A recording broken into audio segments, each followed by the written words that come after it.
लर्ग with Mukesh में आपका स्वागत है। और जो है आज से जीके का मोस्ट इम्पॉर्टेंट 20 क्वेश्चन जो है आप लोगों को सामने जो है लेकर आया हूँ। और ये जो है वन डे एग्ज़ाम के लिए मोस्ट इम्पॉर्टेंट है, चाहे रेलवे हो, एनटीपीसी हो, ग्रुप डी हो। और जो है अभी आने वाले एग्ज़ाम जो है यूपीएसआई हैं। और उसके बाद बिहार एसएससी 10+2 लेवल का एग्ज़ाम जो है जुलाई ट्रांजेटिव डेट्स है, जो एग्ज़ाम आने वाला है। फिर बिहार एसआई सीजीएल के एग्ज़ाम आने वाले हैं, तो उसके लिए जो है ये मोस्ट इम्पॉर्टेंट टॉपिक है जो एग्ज़ाम के लिए रामबाण साबित हो सकता है। और ये जो टॉपिक है, ये जो क्वेश्चन है ये प्रीवियस ईयर से लिया गया है। कुछ क्वेश्चन जो हैं प्रीवियस ईयर के हैं, कुछ प्रीवियस ईयर के नहीं है, जो नए क्वेश्चन हैं। तो बिना समय गवाते हुए क्लास को स्टार्ट करते हैं। पहला क्वेश्चन देखते हैं। पहला क्वेश्चन है, 1929 में किसकी अध्यक्षता में लाहौर कांग्रेस ने पूर्ण स्वराज की को औपचारिक रूप से दिया था? तो ऑप्शन है सरदार वल्लभ भाई पटेल, महात्मा गांधी, सुभाष चंद्र बोस और पंडित जवाहरलाल नेहरू। तो इसका जो राइट आंसर होगा वो होगा पंडित जवाहरलाल नेहरू।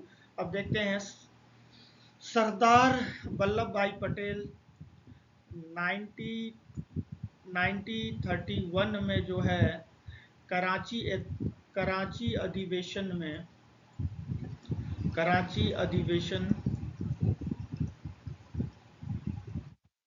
कराची अधिवेशन में मौलिक अधिकार की मांग की।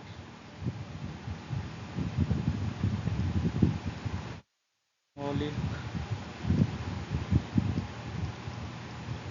अधिकार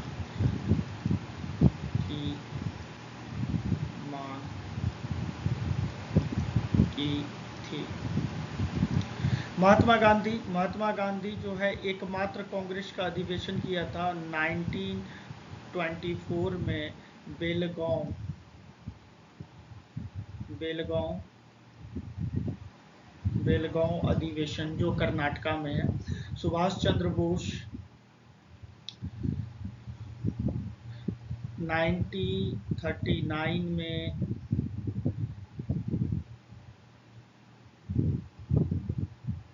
कोई हरिपुरा हरिपुरा अधिवेशन हरिपुरा अधिवेशन 1938 में जो है हरिपुरा अधिवेशन, 1939 में जो है त्रिपुरी अधिवेशन। तो सुभाष चंद्र बोस के द्वारा जो है दो अधिवेशन किया गया था, 1938 में जो है हरिपुरा अधिवेशन और 1939 में जो है त्रिपुरी अधिवेशन।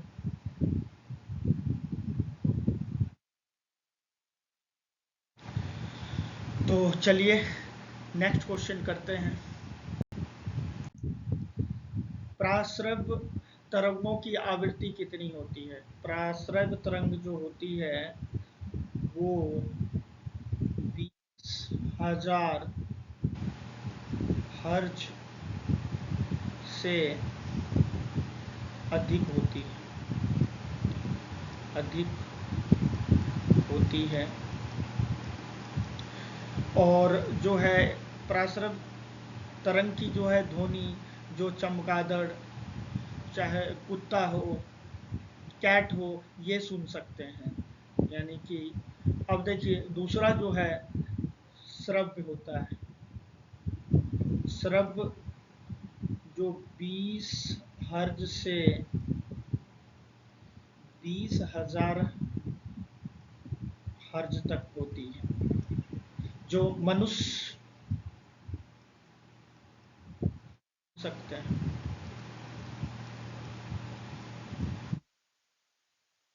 और अश्रव्य जो है 20 हर्ज से नीचे होती है, 20 हर्ज से जो है नीचे होती है।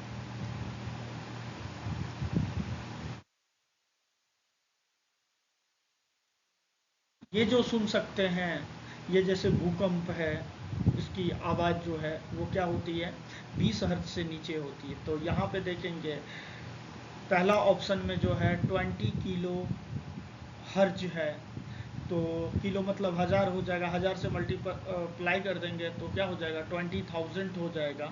तो हमारा ऑप्शन नंबर ए क्या है, राइट है। चलिए नेक्स्ट क्वेश्चन देखते हैं। भारत की संविधान सभा ने राष्ट्रीय ध्वज को कब अपनाया था? तो राष्ट्रीय ध्वज को अपनाया था 22 जुलाई 1947 को। अच्छा, झंडे का डिजाइन जो है वेंकैया पिंगली ने किया था, या कह सकते हैं वो पिंगली वेंकैया ने किया था। और 1907 में जर्मनी में मैडम विका, विकाजी कामा द्वारा झंडा फहराया गया था।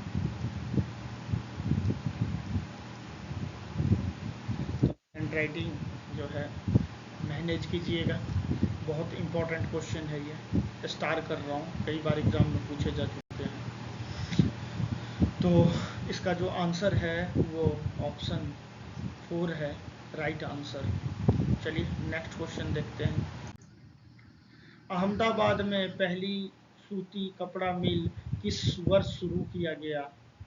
तो अहमदाबाद में पहली बार जो है सूती मिल जो स्टार्ट हुआ था 1854 में, 1851 में सेकंड ऑप्शन है, थर्ड ऑप्शन है 1861 में, और फोर्थ ऑप्शन है 1867 में। आप लोग सोचिए क्या होगा इसका आंसर। तो इसका जो आंसर होगा ऑप्शन नंबर थर्ड जो है राइट आंसर है। 1861 में जो है अहमदाबाद में पहली सूती कपड़ा मिल शुरू की। चलिए नेक्स्ट क्वेश्चन देख। The God of Small things के उपन्यास के लेखक कौन हैं? तो खुशवंत सिंह, अरुंधति राय, अरविंद अडगिया, और जो है चौथा ऑप्शन है किरण देसाई। खुशवंत सिंह की जो फेमस बुक है, इसकी जो एक फेमस बुक है ए ट्रेन, ए ट्रेन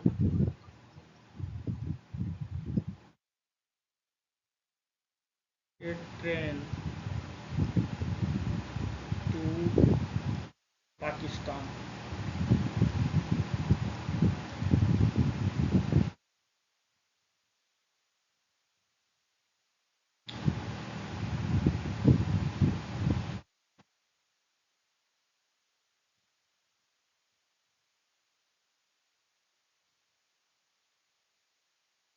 इसकी जो फेमस बुक है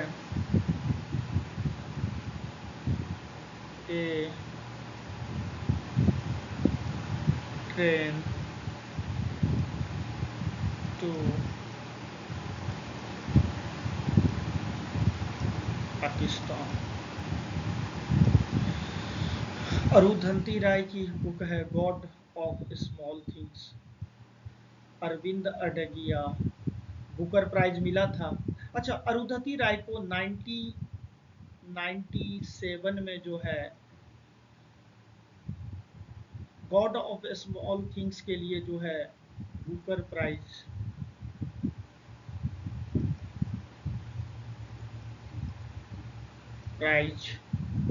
मिला था। अरविंद अडगिया की जो बुक है व्हाइट टाइगर,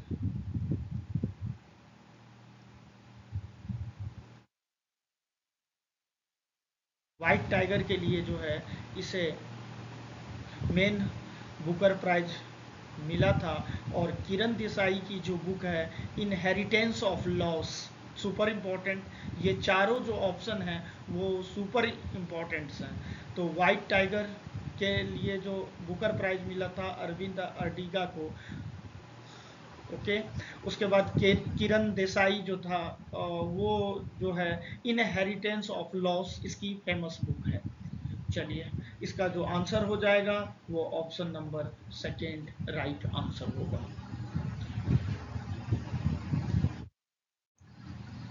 सतत विकास का अर्थ क्या है? मुख्यतः नवीकरणीय संसाधनों का संरक्षण। नवीकरण क्या होता है? जैसे जो चीज समाप्त ना हो, जैसे पानी, हवा, जैसे सौर ऊर्जा, ये जो है नवीकरणीय संसाधन है। चलिए अगला ऑप्शन पढ़ते हैं। संसाधनों का सीमित उपयोग। ओके। तीसरा ऑप्शन पढ़ते हैं। अपनी संतानों एवं संबंधियों के लिए संसाधनों का बचाव। और चौथा ऑप्शन पढ़ते हैं। सभी तरह के संसाधनों का संरक्षण करना और केवल आवश्यकता अनुसार उपयोग करना तथा भविष्य के लिए बचा के रखना। ऑब्वियसली बात है, अगर आपके पास जितने पैसे हैं, जितनी आपको ज़रूरत है, उतना आप खर्च करेंगे, सोचेंगे कि भविष्य में जो है इस पैसे का उपयोग किया जाएगा, तो आप जो है बचा के रखेंगे। सपोज कर लीजिए आप रूम में हैं, जब तक हैं तब तक लाइट जल रहा है, और आप बाहर गए तो क्या करेंगे? उसका यूज नहीं है, लाइट का यूज नहीं है, पंखा नहीं चलना है, तो क्या करेंगे? आप बंद करके जाएंगे। इससे क्या होगी? बिजली की बचत होगी। तो ऑप्शन नंबर क्या होगा? ऑप्शन नंबर चौथा जो है इसका क्या हो जाएगा? राइट आंसर हो जाएगा ऑप्शन नंबर 4। चलिए नेक्स्ट क्वेश्चन देखते हैं। भारतीय संविधान द्वारा निःशुल्क शिक्षा का अधिकार कितने कितनी आयु तक प्रदान किया जाता है? निःशुल्क शिक्षा, निःशुल्क शिक्षा हमारे 6 से 14 वर्ष तक आयु के बच्चे को जो है निःशुल्क शिक्षा का अधिकार प्रदान किया गया था।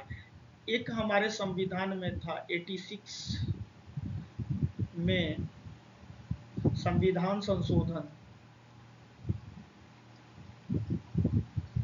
संविधान संविधान संशोधन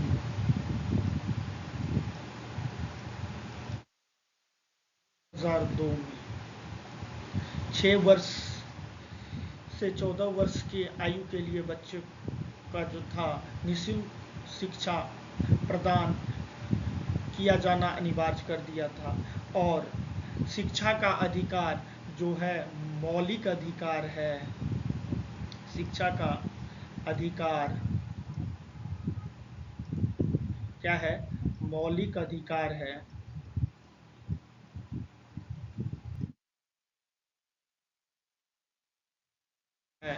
ये आर्टिकल 21A में जो है वर्णित है। मौलिक अधिकार जो है आर्टिकल 12 से 35 तक हमारे संविधान में वर्णित है, यानी कि आर्टिकल 12 से लेकर आर्टिकल 35 तक। चलिए नेक्स्ट क्वेश्चन की ओर चलते हैं। निम्नलिखित में से कौन भारत में फसलों के लिए न्यूनतम समर्थन मूल्य की सिफारिश करता है? भारतीय कृषि अनुसंधान परिषद, कृषि लागत और मूल्य आयोग, राजकोषीय विवेक आयोग, और चौथा ऑप्शन है नीति आयोग। तो ऑब्वियसली बात है आप लोग इसका आंसर दे चुके होंगे। तो इसका जो राइट आंसर है कृषि लागत और मूल्य आयोग, ऑप्शन नंबर जो है दूसरा जो है ये राइट आंसर है। कौन सा मुगल सम्राट एक महान संगीतकार, हिंदुस्तानी संगीत का महान संरक्षक था? बहादुर शाह प्रथम, बहादुर शाह द्वितीय, मोहम्मद शाह और जहां। मतलब इसका जो आंसर होगा वो इसका आंसर होगा मुगल शासक मोहम्मद शाह जो था मुगल का 13वां शासक था। कौन सा शासक था? 13वां शासक था। इसे रंगीला भी कहा जाता था, रंगीला कहा जाता था। मोहम्मद शाह को रंगीला कहा जाता था।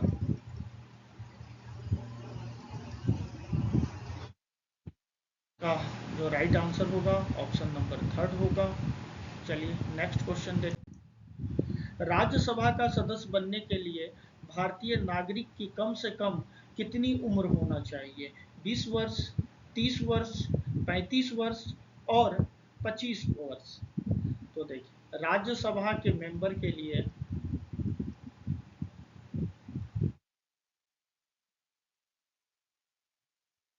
राज्यसभा सदस्य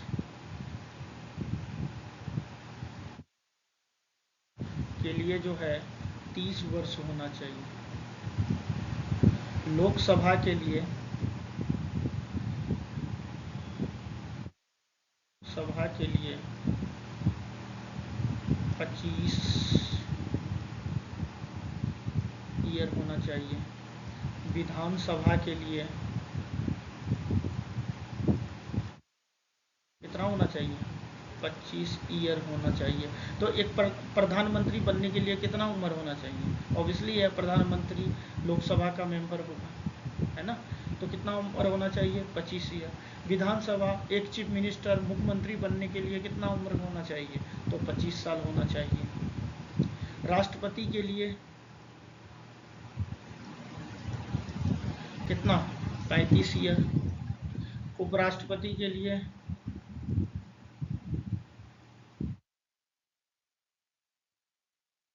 35 साल। और पंचायत चुनाव लड़ने के लिए कितना उम्र होना चाहिए? सुपर इम्पोर्टेंट है। पंचायत चुनाव लड़ने के लिए जो है कितना उम्र होना चाहिए? 21 ईयर होना चाहिए। और वोट डालने का तो पता है आप लोगों को 18 साल होना चाहिए। तो अकॉर्डिंग टू इस क्वेश्चन के अनुसार जो राइट आंसर होगा वो ऑप्शन नंबर क्या होगा? ऑप्शन नंबर दूसरा होगा, 30 साल। चलिए नेक्स्ट क्वेश्चन देखते हैं। तो गरबा जो है किस त्योहार के दौरान किया जाता है? तो ऑप्शन है पोंगल, नवरात्रि, दिवाली और बिहू। तो पोंगल जो है तमिलनाडु का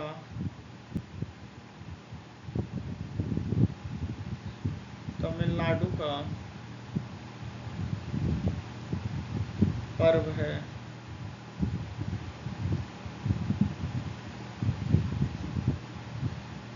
और इसमें जो है सूर्य भगवान की पूजा की जाती है।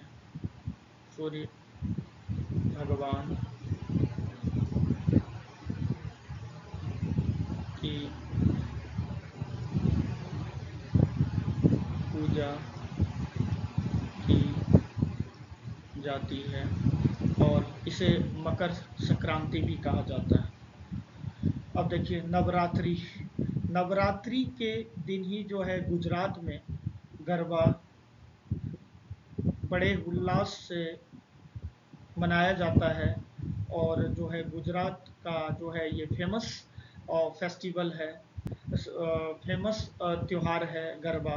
तो नवरात्रि के समय में जो है गरबा क्या किया जाता है? मनाया जाता है। दीपावली, दिवाली, बिहू, बिहू जो है आसाम की फेस्टिवल है।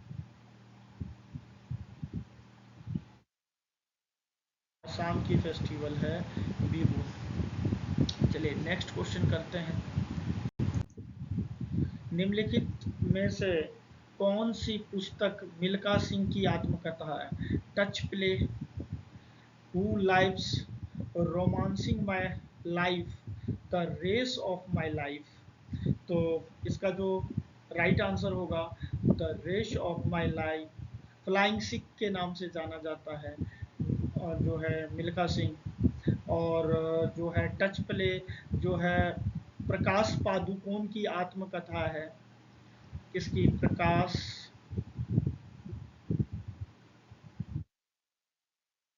प्रकाश पादुकोण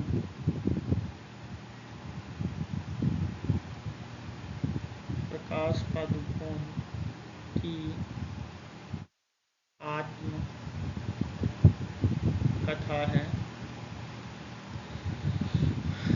प्रकाश पादुकोण जो है दीपिका पादुकोण के जो है फादर हैं। और हु लाइव्स विक्रम सेठ लिखा है, ये फेमस बुक्स है विक्रम सेठ की।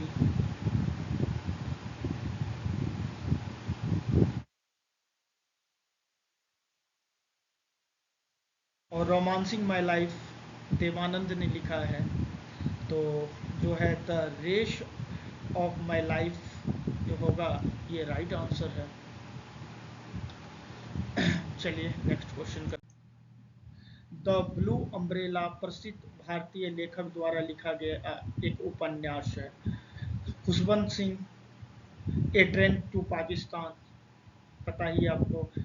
रस्किन बॉन्ड जो है इसका राइट आंसर हो जाएगा। अरुंधति राय, और पता है the God of Small things, अभी मैं पीछे जो है डिस्कस किया हूँ उसके बारे में।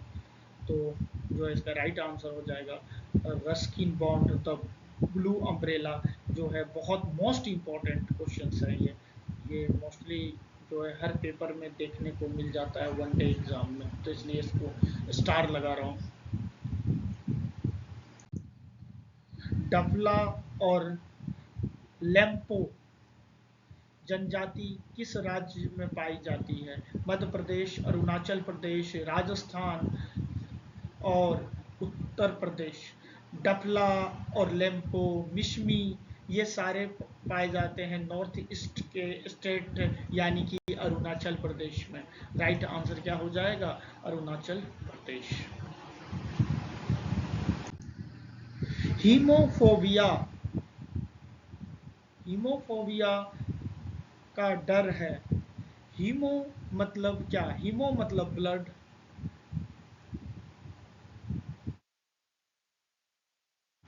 हीमो क्या हो गया? हीमो मतलब होता है ब्लड, ब्लड ब्लड बोले तो खून। अब फोबिया मतलब होता है डर, फोबिया मतलब होता है डर।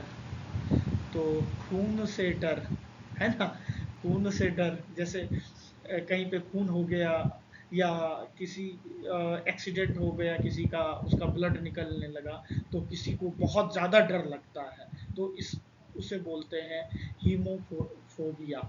और पानी से डर लगना, वाटर फोबिया, ऊंचाई से डर लगना, हाइट फोबिया। तो फोबिया का मतलब होता है डर, अब चाहे पानी हो चाहे ऊंचाई हो।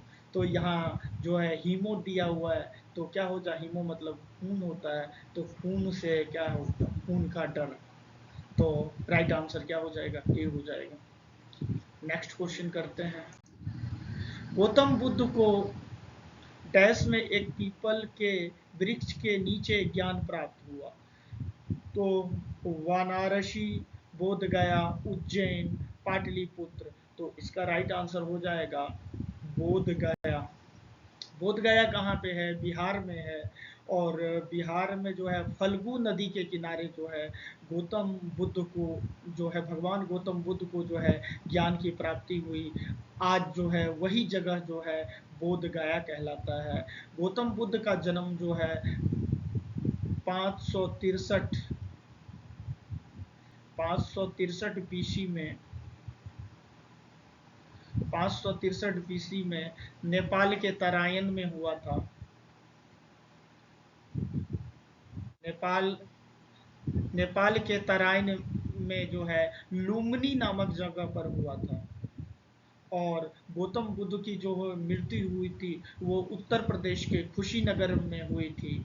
और जो है पहला जो प्रवचन जो दिया था भगवान गौतम बुद्ध ने वो सारनाथ में दिया था। और सबसे ज़्यादा जो है गौतम बुद्ध का जो प्रवचन है, जो सभा लगी थी, वो लगी थी सबसे ज़्यादा श्रावस्ती में। तो इसका राइट आंसर हो जाएगा ऑप्शन नंबर सेकेंड जो है बोध गया। चलिए चलते हैं नेक्स्ट क्वेश्चन की ओर। बिहार के किस क्षेत्र में नहरों द्वारा सर्वाधिक सिंचाई होती है? सबसे ज़्यादा नहर द्वारा जो है सिंचाई होती है। तो भोजपुर, औरंगाबाद, रोहतास और कैमूर। तो इसका जो राइट आंसर हो जाएगा ये हो जाएगा रोहतास।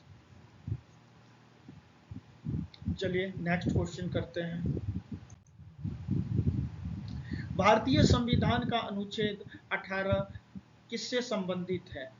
सार्वजनिक रोजगार के संदर्भ में अवसर की समानता, धार्मिक मामलों का प्रबंधन करने की स्वतंत्रता, जीवन और व्यक्तिगत स्वतंत्रता की सुरक्षा और सैन्य और शैक्षणिक को छोड़कर उपाधियों का जो है अंत, यानी कि उपाधियों का जो अंत कर दिया गया था। तो यहाँ देखिए, सार्वजनिक रोजगार और अवसर की समानता।